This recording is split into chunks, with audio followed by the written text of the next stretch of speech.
Hello guys, welcome to Dr. Devil. So if you are new to the channel, please hit the subscribe button and press the bell icon to get the notification. Moving to our today's first story posted by egrant03. So about 8 years ago I'm selling a used car. The engine light was on, the AC needed recharging, and the fuel pump or something was out. So I go to my local trusted sales site. The ad goes up with a few pictures and the words, "I work weird hours so I may not be able to accept a phone call. Please only text me." Yay to working swings and midnights, right? It's college classes, but the same thing for me. So a few days in, I get a pretty standard text, "Hi, I'm Matt. Is your car still for sale?" Matt isn't his real name, but you get the idea. So text back that it is. A few standard texts about price. Why is the engine light on? Who did you get the quote from? I listed an approximate price on the repairs as quoted from my trusted mechanic, and whatnot go back and forth. The next day I get a text from him saying, "Are you gonna take all your shit out of the car before you sell it to me, or is that my job?" Unwarranted hostility? Really? WTF man. He's not the only interested party, so I text him back, "I'm not selling the car to you, so don't worry about it." I never said I would sell it to him. He never asked if he was the only interested party, and others were arranging test drives already. I didn't need him and his less than full price, partial commitment. And the shit he was complaining about is 3 textbooks and a bag I keep clothes in. For things. This guy didn't like to take no for an answer and starts calling and texting about how my car's paint is peeling. True, but the pics and description said so, and how dare I ask so much, $1,000, for a piece of shit car. I started replying for a time, telling him he wasn't going to get the car, that I had other interested buyers, so he didn't need to worry about it, etc. Then things got personal. This site gave you the option to link to Facebook, so you could post at both places at the same time. So I had. I didn't have my privacy settings turned down as it was still early into Facebook's absolute reign, and I trusted them at the time. Silly me, I know. I hadn't anticipated that he would be able to find my info through the website's post and find my name, my location, pictures of my kid, my mother-in-law's obit, etc. Surprise me, he did. He starts to text me about how I should be ashamed of myself for saying no to him, a muscular dude, and me being a quite round female. He included a picture in one text, and he wasn't the muscular, built man he claimed to be. Did he look like a beanpole with 2 muscles? So, WTF dude? He asked me if I even knew everything about cars, or if I made the post while on my period, so I didn't know what I was talking about. He texted that I should be lucky I was already married, or else he would come to my house and show me how a real man handles a little witch. He got close, but didn't have an address, and the way my address pulls up on GPS, he never would find my apartment, thankfully. Small side info. Since I was in college at the time and needed a more flexible schedule, I worked as a school crossing guard. Every 2 weeks or so, we'd go in to sign our time cards to get paid. This crossing guard gig was hired through my local PD. Not all crossing guard gigs are the same, but this one was. During one of these visits into the office, I was using my phone while I was waiting for my boss to get to me, my name being low in the alphabet. I hadn't yet blocked the dude as it hadn't been long since this started, and I was hoping it would fizzle on its own.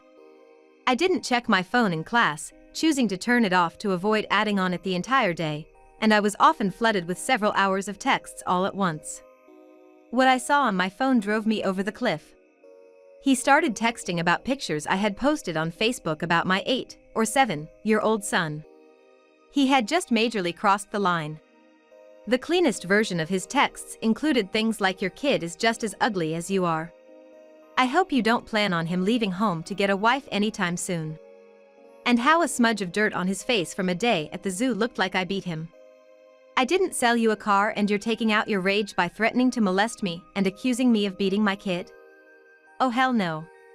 Apparently, I was loud when I said what I did because my boss stepped right over to me next and asked what was wrong. Great person, 10 out of 10. Would boss again. I told her that I was getting these abusive texts from a rando that tried to buy my car. I told her I was about to erase the texts and block him, but she's like, "No, wait, don't do that. Let me see your phone." So happy I didn't delete them, because this next part still makes my heart sore. I offer and she takes my phone, reading all the sick and vile things he texted to me. She tells me to wait until she's cleared the lobby of the other crossing guards, so I do. She then tells me to follow her behind the security doors at the PD station, still having my phone. I don't know what's happening, but I liked and trusted her, so I do. I follow her back to her office where she works on her computer, referring to my phone on occasion. She asks if all I have is the phone number, or if I got his name too. I tell her I only got the first name, and scroll to the text where he introduced himself. A semi-uncomfortable amount of time later, she hands back my phone. Something to mention, my boss isn't just administrative. I didn't know it at the time, but she's a full-on lieutenant in the local PD. She came up the ranks from patrol, moving to a position where she exclusively investigated child/elder/disabled abuse complaints before moving into her current desk position. Needless to say, she didn't take people threatening harm to kids lightly. Because I hadn't blocked the number, I still had the text messages with the dude's name, and she had used it to cross-search him and the phone number. Long story short, she knew exactly who he was. She says not to worry, but don't delete or respond to his texts anymore, she had it. If it got worse, I should call her or 911 as appropriate right away. Unconcerned and happy she had the situation in hand, I leave and go to class. When I'm back to the office to sign my next time card 2 weeks later, I had several unread texts from the guy. I had filtered them so I didn't see them pop up and hadn't read them. I had sold the car, for full asking price, and had all but forgotten the entire situation. My boss tells me to wait for her again, as she had something else for me to sign, and I again return to her office. She briefly explains what she had for me, what an actionable complaint that she needed me to sign from my issue 2 weeks ago. I remember everything all over again. She must see my face because she tells me not to worry, and that she can tell me what's going on more after I sign the form. So I do. This is the best situation anyone could have asked for. The phone number is tied to many people as the provider was known for cheap cell service for those that were desperate for a way to contact people/services/employment. But with the name Matt, again, fake name, she was able to find out who was messing with me. She then got a driver's license, which led to an address, which led to a police report for possible domestic violence. Follow the rabbit hole some more, and you find out that this dude had 5 kids by 4 women, and he was in arrears on his child support to them all. Hadn't been paying for 10+ years, and it was in the neighborhood of 30–50K if memory serves. But he somehow, just 2 weeks ago, requested title transfer for a new to him, quite fancy old car. I don't remember the kind, but think high-end car show and massive insurance premiums. Being so far in arrears meant that my boss was able to place a seizure order on the car, so it could be sold to pay back the child support. One of the baby mamas lives in a state where fleeing child support meant you could have a warrant issued for your arrest. When she called the interested parties in that state to see if they wanted her to execute the arrest warrant, they said yes, with much haste. That was a funny turn of phrase, so I always remembered it. One conversation later, and my boss was able to determine that he was using the brother's social security number on his employment forms to avoid child support garnishments.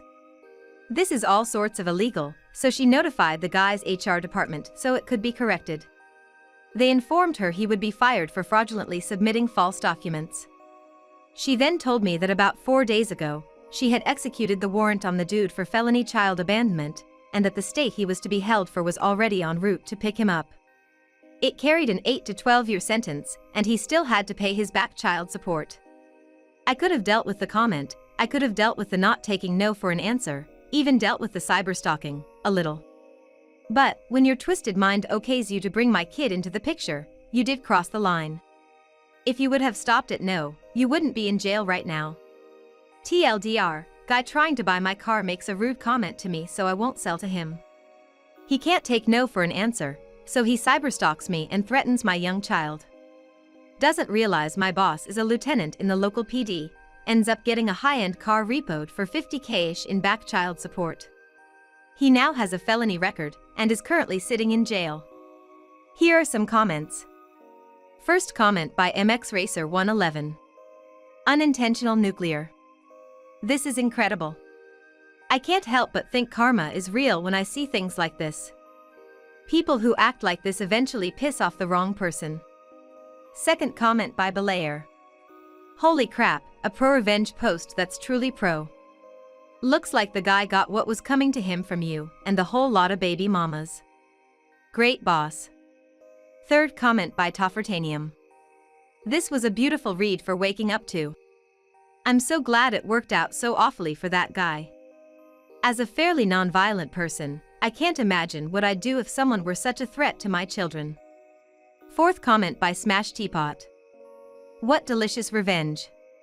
All the subtle flavors combined to make something unique and exquisite. I hope he felt good about those texts. I hope he learned that being an abusive waste of skin had consequences, and enjoyed every second of his prison sentence.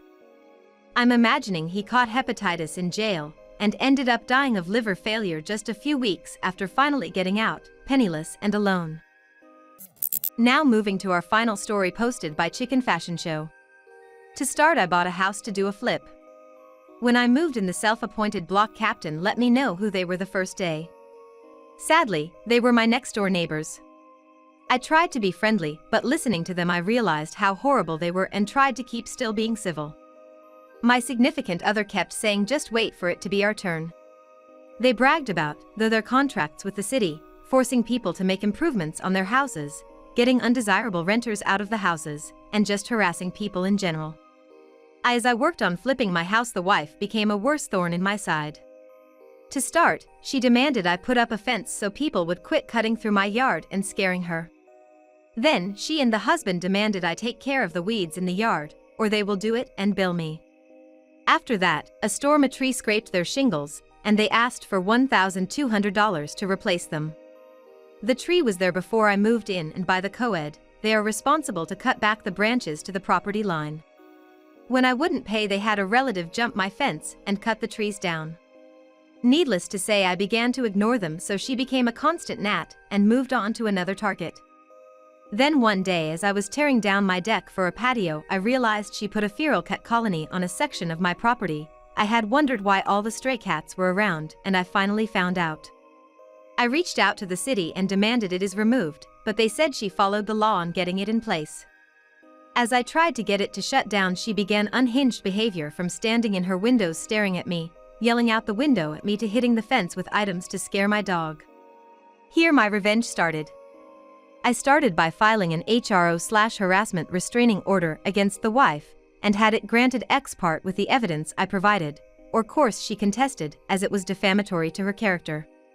Before the hearing, the husband tried to physically intimidate me. So I filed one against him, and it was also granted ex parte.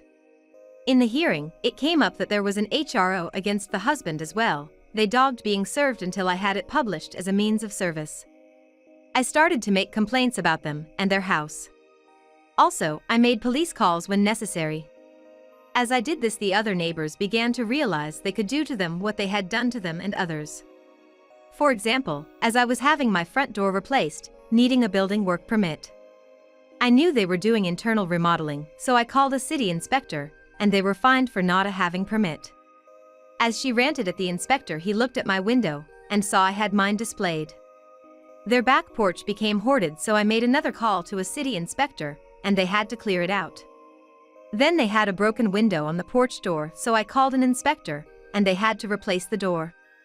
Next, the paint on their house was peeling, so I called an inspector, and they had to repaint. The inspector also found the wood underneath was rotted along their front porch was sloping. So they needed to fix the front porch, sections of wood, and repaint. Through all this, they had up cameras to prove they were not doing the things I said, that is hitting the fence. They also pointed a camera at my backyard. As it was legal to point a camera into my yard, and a part of my HRO was her intrusive watching behaviors, I gave the camera the middle finger on my way to and from my garage. When she complained, with the city tiring of her, their response was she was admitting to intrusively watching me. The fight over the cat colony came to an end when I realized one of the cats had a serious disease, and I began to capture them and turn them into animal control. Don't worry, animal control was part of the feral cat program, so they would not be put down, but the neighbor would have to pay a fine to get each cat out or have the colony closed.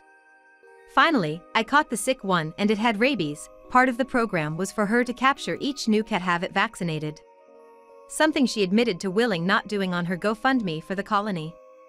I soon had the GoFundMe shut down when I provided the evidence she was not using the funds as she stated they were going to be used.